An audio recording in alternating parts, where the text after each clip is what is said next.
Hey folks, this is Miss Clark. I teach AP Statistics at Mansfield High School. I'm going to walk you through the 2020 AP testing guide that College Board has just released to give you the high points because this is a 50-page document. So here we go. Before we get really into the meat, we've got a summary of resources available for AP 2020 testing. You'll see links like these throughout the videos. You cannot click on them because this is a video, but they're pretty short. You can type it in. They're all going to be cb.org, collegeboard.org/AP something or other. This is AP 2020. It will include all of these things. One of these videos will be over this exam day checklist. We'll go over the required documents. I'll talk about the testing demo, which is not available till May 4th, but you can know about it beforehand. Right here, you can see the 4 big topics that are covered in this AP at-home testing guide. I'm going to cover a different part in each video so that you can kind of break them up into chunks that are more manageable to watch. Like I said, it's 50 pages long. It's a ton of information. Section 2, 5 steps to take before exam day. Here's the general timeline of your 5 steps to take before exam day. We'll talk about all of these in more detail in the coming slides. Review your contact information, check your tech, practice submitting your response, gather what you need for each exam, and receive your exam confirmation and e-ticket emails. Review your contact information. Hopefully a lot of you guys have already done this, especially if you were in that group of students who didn't receive that wave of emails that came out in the middle of April. But if you haven't, the way to check your contact information, sign in, confirm your email address, make sure that you're using a personal email address that you always have access to and not just your school email address. Don't use your @misdmail.net. Also, I would suggest adding a cell phone number to your account if you don't already have it. You want to make sure that you're using the appropriate device for your exam. A couple of highlight points here. You will not need the lockdown browser from College Board. If you have the Grammarly plugin, you need to remove it. And if you want to type symbols and formulas instead of handwriting, you can find a guide at cb.org/apexamdaydocs. If you're going to type your responses, here are some different word processing applications that you could use. I personally would recommend Google Docs because it auto-saves. If you're typing, go ahead and pause and read the tips here for the best way to prepare your documents. If you choose to handwrite instead of type, you're going to use white paper. You can use lined or unlined. Standard size, number 2 pencil with a pen or black or blue ink. It's important to write darkly enough that your photo will show the contrast. Again, you can pause here and read the tips.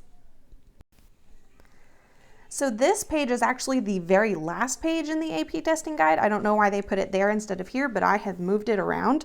Checking your tech for your browser. You want to have the latest version of Chrome. That is the preferred browser, but you can also use Firefox, Safari, or Edge.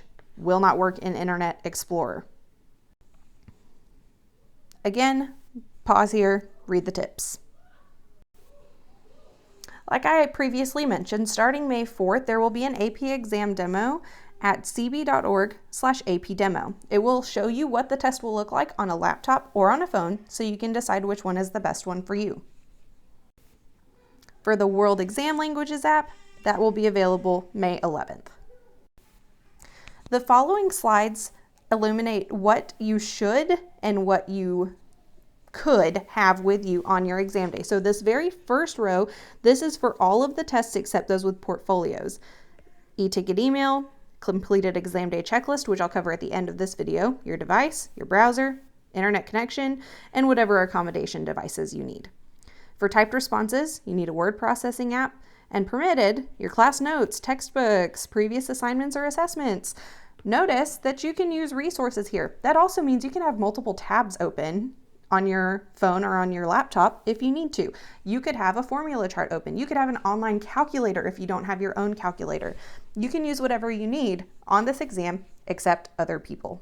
Otherwise, for music theory, go ahead and pause, read the information at the bottom. This page shows your history and social sciences, math and computer science. Like I said, I'm a stats teacher, so I am going to go ahead and point out for my students, calculator is permitted, but not required. And this actually applies to all of the math or the sciences that have a math component. All of the calculations are designed so that they can be done by hand. You'll still need your formula sheet and tables, but you can use a calculator to make your work a little bit easier. Go ahead and pause to read for the sciences.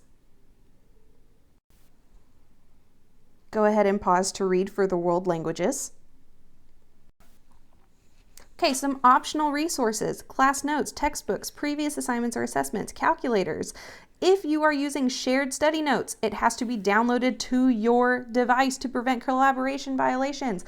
Like I said earlier, you can use anything except another person. So my students, if you are trying to pull up my versions of notes from the OneNote class notebook, you better download those pages before you access them, because OneNote will keep a log of when you access the pages. And if you access them during the exam, it's going to cancel your scores.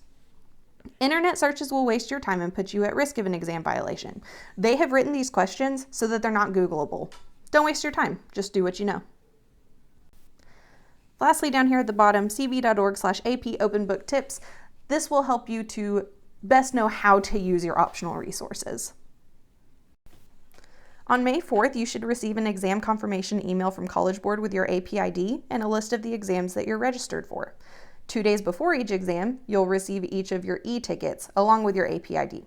You need your e-ticket and your AP ID to access your exam. If you're not getting the emails, just log into your College Board account and you can find them there.